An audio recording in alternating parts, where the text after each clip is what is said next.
The Mansion in the Mist by John Bellairs, Chapter 3. Night was deepening on the lake as Emerson and Miss Eels came drifting up the dock in their rowboat. Anthony was sitting on the edge of the dock with his back toward his two friends. From the darkness, Emerson called out, "Sorry to be so late, my boy, but Graceful Gertie here tried her hand at piloting us. First, she ran us into a rock and bent the propeller of my outboard motor. Then she managed to break both our oars. We had to paddle back to town with our hands to buy a new set. Did you miss us?" Sitting next to his lighted lantern, Anthony did not turn around or respond to Emerson's call. After a quick, worried glance at Anthony, Emerson tied the boat up to a post and held it close to the dock so Miss Eels could jump out. Then he lunged out himself, did a barrel roll across the dock, and sprang nimbly to his feet. He and Miss Eels walked slowly toward Anthony. They stopped just behind him, and Emerson coughed and tried to look cheerful. "Hem!" he said as he reached down and gave Anthony a little pat on the back. "Are you getting interested in Buddhist meditation, my boy? If so, you should be sitting cross-legged and not waggling your feet in the—" Emerson's voice died away when Anthony turned to face him. The yellow lantern light revealed Anthony's tear-streaked face. He looked utterly, totally miserable. "What in the name of—" began Emerson, but he cut himself off. Then more gently he added, "What's wrong, son?" I saw something awful," Anthony began, haltingly. But he couldn't go on. Miss Eels stepped forward. Stooping, she gave Anthony her arm and helped him to his feet. "Come on, Tony," she said softly. "Emerson, you bring the groceries. Let's go up to the cottage and have a talk." A few minutes later, the three of them were sitting in the living room. The 6 oil lamps burned brightly, and the pot-bellied stove in the corner took away the evening chill. Anthony was sitting in a rocking chair with a glass of ginger ale in his hand. He still looked confused and half asleep, but the color was returning to his cheeks. Emerson and Miss Eels sat nearby. They frowned anxiously and kept glancing at the floor, as if they couldn't quite think of what they ought to say. Finally, Emerson broke the silence. "Anthony, my boy," he said quietly, "it's terrible to see you in this state, but it'd be better for you if you can tell us what happened. Was there a burglar here, or are you homesick?" Anthony shook his head. "No, Mr. Eels, it's not like that at all. Like I said, I saw something awful." And haltingly, Anthony began to tell about the mysterious whispering chest. But he was only just halfway through the story when Emerson cut him off. "Anthony," he exclaimed, "that's incredible. I know this house as well as I know the back of my hand, and there isn't any chest in that room or anywhere else in the house, for that matter." Anthony stared in amazement. Could Emerson be telling the truth? Carefully, Anthony sat his empty glass down on a table. Could we go up and look right now?" he asked in a faltering voice. Emerson stared for a second, and he smiled confidently. "Of course we can," he said as he sprang to his feet. Grabbing an oil lamp, Emerson motioned for the others to follow him. They went up the dark stairs, single file, and down the long corridor. The lamp cast weird shadows on the wall as they moved along, and through the open windows you could hear the wind hissing in the pines. At the far end of the hall, they paused outside the room that Anthony had mentioned. Emerson went in first, with the lamp held high in his hand, and the others followed him. The wavering, smoky light showed that the room was empty. Anthony felt sick. He put his hand to his forehead and closed his eyes. A fit of dizziness came over him, and he shook his head violently. It really was there," he muttered weakly. "Honest, it was." Emerson eyed him skeptically. "Anthony, my boy," he said, "has it occurred to you that maybe you fell asleep and dreamed the whole thing?" Anthony looked disgusted. "Come on, Mr. Eels. I know when I'm asleep and when I'm awake. I really did see this big wooden chest. And it was right here, where we're standing, honest." "Well, in that case," put in Miss Eels calmly, "we have a mystery on our hands. I believe you saw something, Anthony, and if Emerson here wasn't such a know-it-all, he'd agree with me. To tell the truth, I felt that there was something creepy about this house ever since I set foot in it. Em, do you think we should go home?" Emerson shook his head vigorously. "Absolutely not. In the first place, I want to find out what happened to those 3 people I've rented this place to. And in the second place, I'm not going to be scared off by tales of disappearing chests. Besides, I enjoy the fishing and the whole relaxing atmosphere of this island." "Relaxing?" snorted Miss Eels. "We'll see how relaxing things will be if more strange things happen." But she knew that there was not much point in arguing further with her stubborn brother, so she gave up and went downstairs to the living room with the others. Emerson banged out some ragtime on the piano while Anthony and Miss Eels played cards. After a short time, they all got very drowsy and went off to bed, and Anthony fell asleep to the sound of water gurgling over stones outside his window. Days passed, and nothing very exciting happened. Emerson found an old badminton set tucked away in a closet, and he set it up in the side yard. The three of them took turns playing one another, and they had a lot of fun. Anthony caught a few fish, but because they were small, Emerson made him throw them back. Gradually, everybody got used to life on the island, and for the most part, they found it enjoyable and relaxing. Yet the chest and the disappearing figure stayed on Anthony's mind. He couldn't quite get rid of them. One still, muggy evening, while Emerson and Miss Eels were out fishing, Anthony began wondering about the house again. For the first time in days, he was really beginning to feel bored. He poked into closets and found old croquet sets, bows and arrows, warped golf clubs, and one dead mouse. Then he went downstairs and decided to examine the small pantry that was next to the kitchen. On its dusty shelves, he found old, cloudy jars of preserves that probably weren't fit to eat, a tin pail that had once held Swift's lard, an inkwell, and an old wooden pen holder with a rusty metal nib. There was also a brown earthenware jug and an old meat grinder that was missing its handle. Anthony was about to leave when he noticed the glimmer of something white behind one of the jars of preserves. Reaching in, he pulled out a fan-shaped vase made of milky white china. Turning it upside down, he shook out a small white card.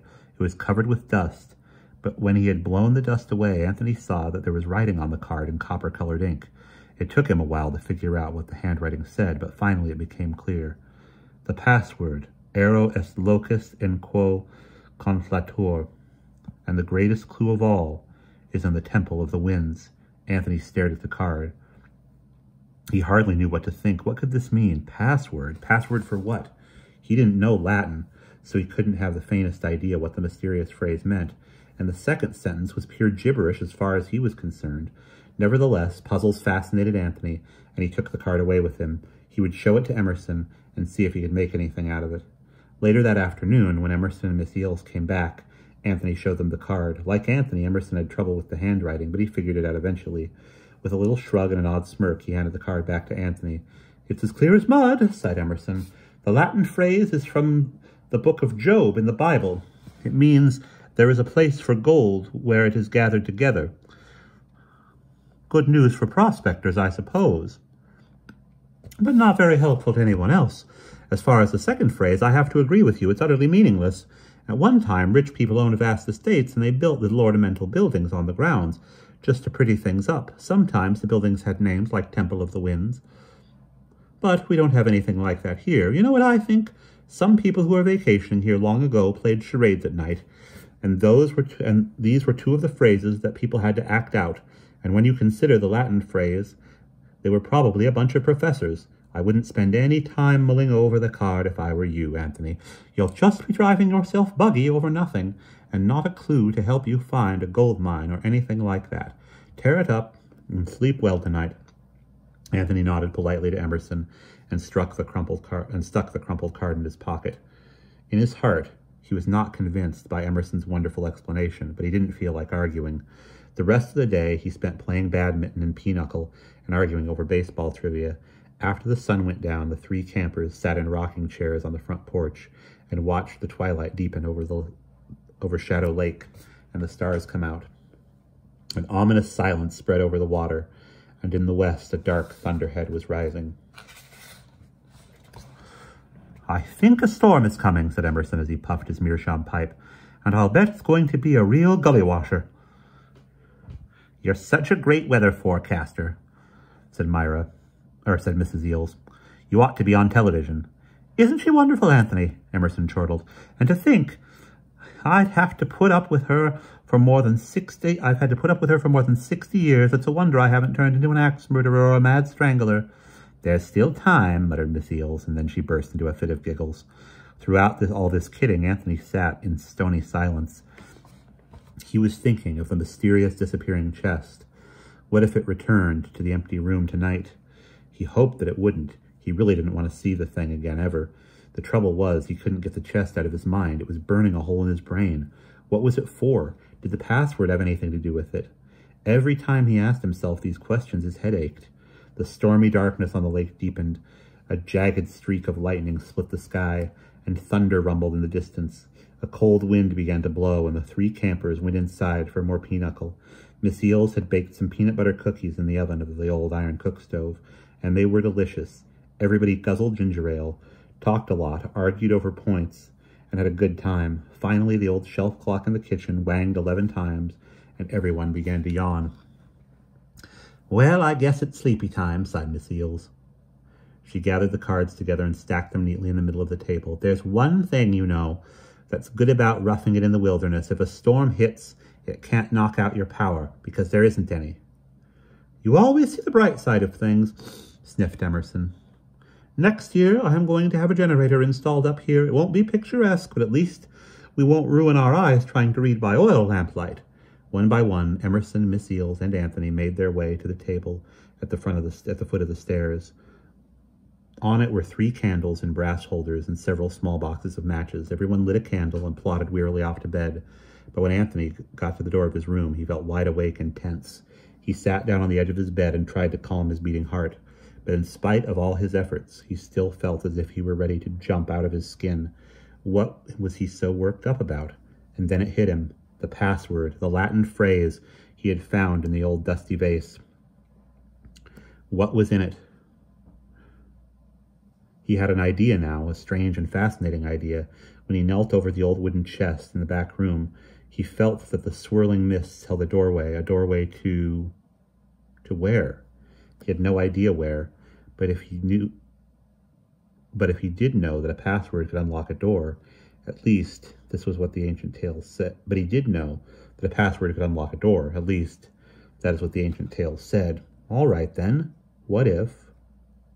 Anthony shook his head to clear it of the dangerous ideas that were floating around inside. "I won't go into that room," he said through gritted teeth. "Besides, the chest is gone." Wearily, Anthony stripped off his clothes and put on his pajamas. He yawned, blew out his candle, stretched, and threw himself into bed. But he lay there, wide-eyed, listening to the rumbling of the storm that was getting closer. With a sudden jerk, Anthony hauled himself to his feet and fumbled for the matchbox on the windowsill. With trembling hands, he tried to light the candle, but it took him 3 matches to do it. Then, with the candle holder gripped tightly in his fist, he padded out into the hall and moved stealthily toward the room that had once held the mysterious chest. The door was closed, and it took Anthony a long time to get up the courage to grip the knob. Finally, he did, and with a sudden lunge, he pushed the door inward. Then he gasped. By the trembling yellow light of the candle, he saw that the chest was there. Had it come because he wanted it to? Slowly, Anthony moved to the side of the chest and knelt down. He pushed the lid up and propped it open with a piece of wood that he had found on the windowsill. Holding the candle down inside the chest, he saw nothing but raw, splintery wood. Gripping the edge of the chest with his hands, he stared and stared, but the chest did not change. Now, as he knelt there, Anthony began to feel the horrible urging that he had felt before. Climb in, lie down. For a long time he resisted while thunder rumbled outside and rain rattled on the window. Finally, he clambered over the side of the huge chest and knelt on the bottom. From his shirt pocket, he took the card he had found in the vase, and by candlelight he read aloud, "Aro est locus in quo conflator." At first nothing happened. Then with a sudden rush of wind, the bottom dropped out of the chest and Anthony fell downward into darkness. And that is the end of chapter 3.